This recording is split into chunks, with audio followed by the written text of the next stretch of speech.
Welcome to the Vibrantly You podcast. We're your hosts, Megan Martineau and Caitlin Cipriano.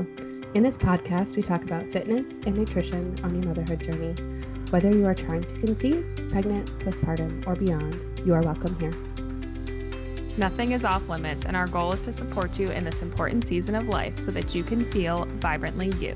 As a reminder, this information is not medical advice. Please see the show notes for more details.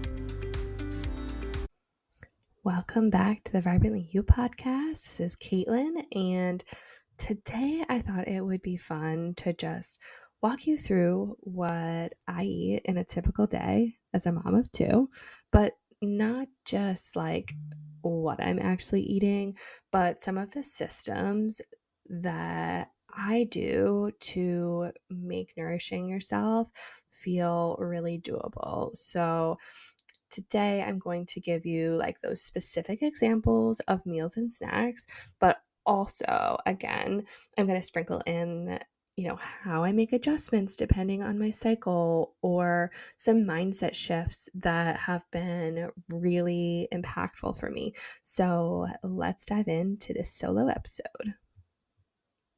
Okay. First off, let's start with breakfast. Seriously, this is a very important meal of the day.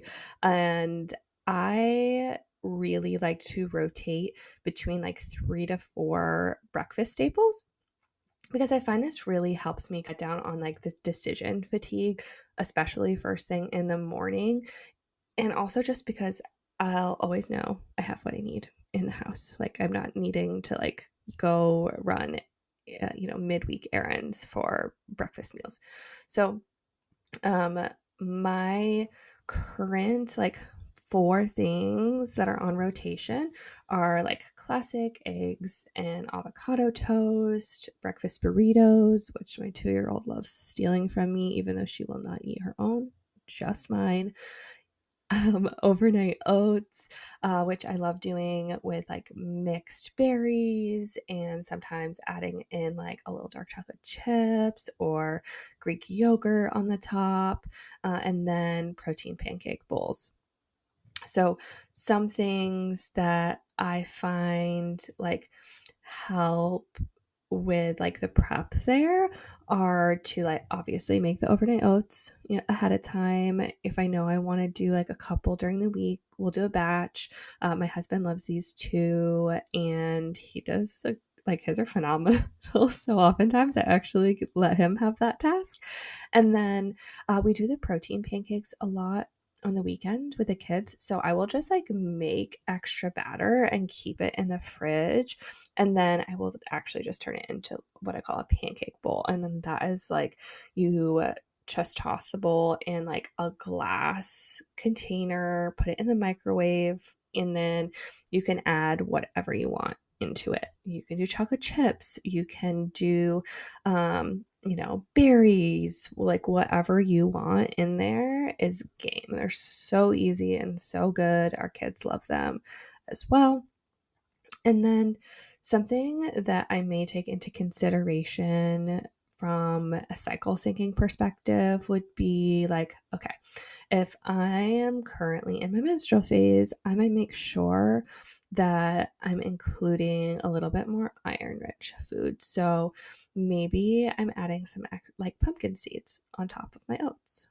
Or maybe with my eggs, I'm scrambling in some like spinach and red bell peppers because when I'm pairing that non-hemi iron, like the spinach, with the red bell peppers, which have the vitamin C, I'm just helping assist with that iron absorption a little bit more. So it's not that I'm like overhauling my meals like every like week or two. I'm just making these little like adjustments so that I can be supportive. And so instead of like pressuring myself to make this like Pinterest perfect, I'm just focusing on consistency in a way that feels like simple and realistic for myself. And that might look a little different for you, and that's okay. But those are some systems and some meals that I have found I like, I enjoy, and work well. Okay.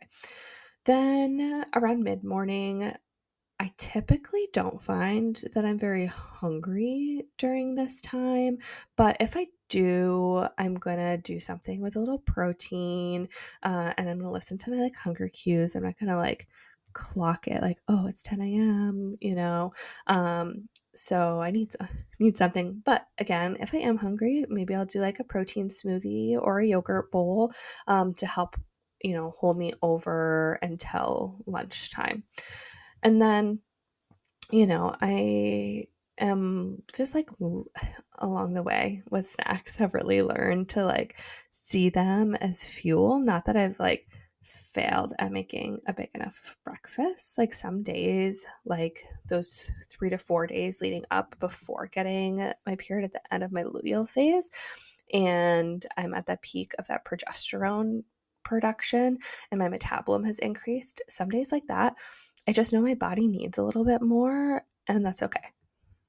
So, let's move into lunch. Okay, so I really find that lunches for me, even though I work from home, the prep time is still really limited based on the fact that my kids are out of the house and I'm oftentimes like cramming a lot of my face to face meetings between like noon and 2. So I still really need to make sure that I have a meal prep system set in place for myself.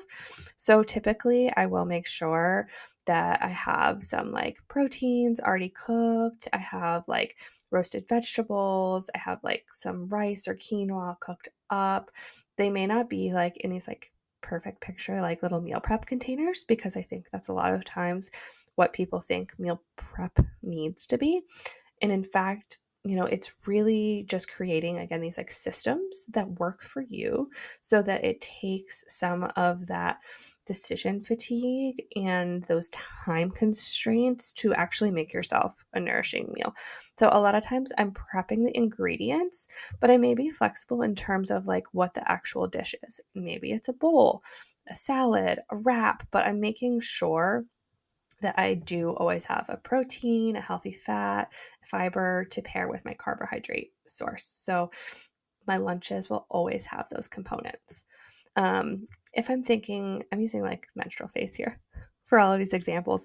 But, if I'm thinking about this during my lunches, menstrual phase, I'm going to maybe add some like extra leafy greens or avocado. And then, I am maybe going to, depending on how I'm feeling, for me, typically, I don't have too many like cramps or nausea. I'm very blessed in that way. But if I am just feeling like low energy or not as hungry, I may adjust. Maybe I'm really just feeling like I'm in the mood for my like berry and beet smoothie, which is my go to during my menstrual phase. So, if it is impacting my appetite at all, I may make a little adjustment like that in there as well. And then like I talked about, it's really important to just give yourself flexibility when we're talking about meal prepping systems and components. That way, it's easier to honor like what you're actually in the mood for today. A lot of complaints I get from people when we talk about meal prepping is that they're bored and they do not want to eat what they have cooked 3 days ago again. And so that's why this mixing and matching system that I love works really well for a lot of people. And we teach this inside my Nourish to Flourish program. Then for an afternoon snack, some of my go-tos are like nuts and a cheese stick or fruit and nuts. If I'm on the go picking up the kids and I get hungry, maybe I will have like a protein bar in here or some energy bites. We all love those. And I plan this like around 3 to 4 because that's just when I know I typically get hungry during that time frame. And instead of seeing this as like a problem, I just plan for it. Like I know I tend to like get a little energy lag during this time and I'm like, okay, I'm going to add some steady fuel in here. I might pair it with my electrolytes and this is going to actually help me feel better, feel more energized up until it's time for dinner so that like I'm not feeling like I am a mom bee and I'm just like pushing through and getting hangry or annoyed with the kids. Like planning for that snack for me just makes such a huge difference. And then when it comes to dinner time, we really value meal menu planning for dinners. And we make sure that we always have like, protein, carb, veggie, and we just rotate through meals that we know are working for us and our kids. They always love tacos, so we do different varieties of tacos right now. They'll sometimes I love salmon. Salmon is my like favorite. So I love doing salmon and like sheet pan roasted veggies. If other people aren't in the mood for that, we'll like switch that up. We can do some like chicken sausage with the veggies. But we're definitely utilizing things like sheet pan meals and the crock pot just to make dinner time quicker and more simple. And then if I am on my period, I may want to lean into some more like comforting meals like a warm grain bowl or a stew. And so I might plan that week like a few of those just like more comforting meals so that it helps me feel nourished and like everyone can enjoy it too, but I can feel really good and like I've taken care of myself ahead of the time so that I can feel better in the moment. And that I think is what planning and preparation is about, right? It's about looking into what your future self might need. And so that when you get there, you're like, oh, yeah, thank you for thinking ahead for this moment. For me, I feel really taken care of. So don't overcomplicate it.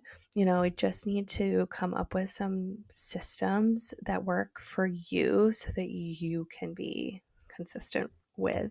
Okay. So that's sort of like, to wrap it up, like pretty typical for me. But more importantly, like it's less about the actual like meal ideas. It's so much more about the systems and the mindset shift that really make it all work. So it's not about being perfect. It's about finding these rhythms that work for you in the season of life that you're in. So, I would invite you to please share this podcast if you found it at all helpful with another mom. You can find me over at Wholesome Huntress Nutrition on Instagram, and I'd love to hear from you. Shoot me a DM, and if you need any suggestions or support, let's chat. We will see you next week.